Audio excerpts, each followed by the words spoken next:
NH 143 ଅଧା ହମ୍ସ ଲୋକଙ୍କୁ କାଳ। NH 143 ଅଧା ହମ୍ସ ଲୋକଙ୍କୁ କାଳ ହୋଇଛି। ରାଉରକେଲା ପଟୁ ଫର୍ଟିଲାଇଜର ଲାଠିକଟାକୁ ଯାଉଥିବା ଏହି 4 ଲେନ୍ ରାସ୍ତାର ହଟଷ୍ଟ୍ରିପ୍ ମିଲ୍ ମୁଖ୍ୟ ଫାଟକ ସମ୍ମୁଖ ରାସ୍ତା ଉପରେ ରହିଛି ଅଧା ହମ୍ସ। NHAI ଗାଡ଼ିର ଗତିପଥକୁ ବ୍ରେକ୍ ଦେବା ପାଇଁ ରୋଡ଼ ଉପରେ ନିର୍ମାଣ କରିଛନ୍ତି ହମ୍ସ। ମାତ୍ର ଏହି ହମ୍ସଟି ରୋଡ଼ଟିରେ ପୂରାପୂରି ନଥିବା ହେତୁ ଅଧା ହମ୍ସ ଦେଇ ଗାଡ଼ି ନ ନେଇ ହମ୍ସ ନଥିବା ସ୍ଥାନରେ ସମସ୍ତେ ଗାଡ଼ି ପୁରାଉଛନ୍ତି। ଫଳରେ ଦୁର୍ଘଟଣାକୁ ନିମନ୍ତ୍ରଣ କରିବା ପରି ହୋଇଛି। ଏପରିକି ବଡ଼ ବଡ଼ ହାଇୱା, ଡମ୍ଫର, କାର୍, ବୋଲେରୋ 4 ଚକିଆ ଠାରୁ 10 ଚକିଆ ପର୍ଯ୍ୟନ୍ତ ବିନା ହମ୍ସ ରାସ୍ତାଟି ବର୍ତ୍ତମାନ ବେଶ୍ ସୁବିଧାଜନକ ହୋଇଛି ଯାତାୟାତ ପାଇଁ। ଫଳରେ ବାମପଟ ରାସ୍ତା ମାଡ଼ି ସବୁ ଗାଡ଼ି ଦ୍ରୁତଗତିରେ ମାଡ଼ି ଚାଲୁଛି। ଟିକିଏ ଏପଟ ସେପଟ ହେଲେ ବାମ ପଟରେ ଥିବା ଛୋଟ ଛୋଟ ଗାଡ଼ିବାଲା ଅର୍ଥାତ୍ ମୋଟର ସାଇକେଲ କିମ୍ବା ସାଇକେଲ ଆରୋହୀଙ୍କ ପାଇଁ ଏହା ବିପଦ ଆଣିଦେଇଛି। ଯାଇପାରେ ଜୀବନ, ଦେଇପାରେ କଷ୍ଟ।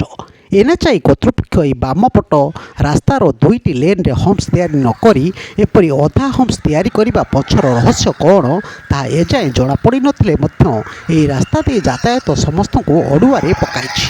ଦେଖନ୍ତୁ, ଏହି 2ଟି ଲେନ୍ ଉପରେ ମାତ୍ର ଗୋଟିଏ ହମ୍ସ ରହିଛି। ବାମପଟ ଲେନ୍ଟି ପୂରାପୂରି ଖାଲି। ଏହି ଖାଲି ଲେନ୍ ଦେଇ ଯାଉଛି ସମସ୍ତ ଗାଡ଼ି। ଏହା ଏକ ଗଡ଼ାଣିଆ ରାସ୍ତା ହୋଇଥିବା ହେତୁ ବାମପଟରେ ସମସ୍ତ ଗାଡ଼ି ଦ୍ରୁତଗତିରେ ଗଡ଼ିବା ଏକ ସାଧାରଣ କଥା ହୋଇଛି। ଡାହାଣ ପଟ ଅର୍ଥାତ୍ ଏହି ରୋଡ଼କୁ ଲାଗିଥିବା ହମ୍ସଟି ରାସ୍ତାକୁ ଚଢ଼ିକି ଯିବା ପାଇଁ କାହାରି ଯେମିତି ଇଚ୍ଛା ହେଉନାହିଁ।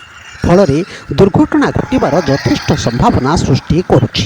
ଦେଖନ୍ତୁ ଏହି ଭିଡ଼ିଓଟିକୁ କିପରି ସବୁ ଗାଡ଼ିଗୁଡ଼ିକ ବିନା ହମ୍ସ ଦେଇ ମାଡ଼ି ଚାଲିଛନ୍ତି। ଦେଖନ୍ତୁ ତାରି ଚିତ୍ର।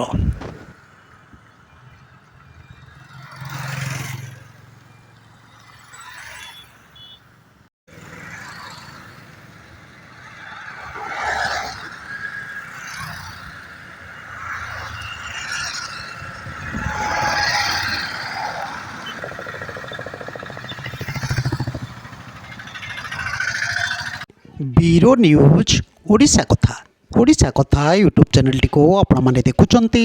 ମତାମତ ଦିଅନ୍ତୁ, ଲାଇକ୍ କରନ୍ତୁ, ସବସ୍କ୍ରାଇବ୍ କରନ୍ତୁ ଓ ସେୟାର ମଧ୍ୟ କରନ୍ତୁ।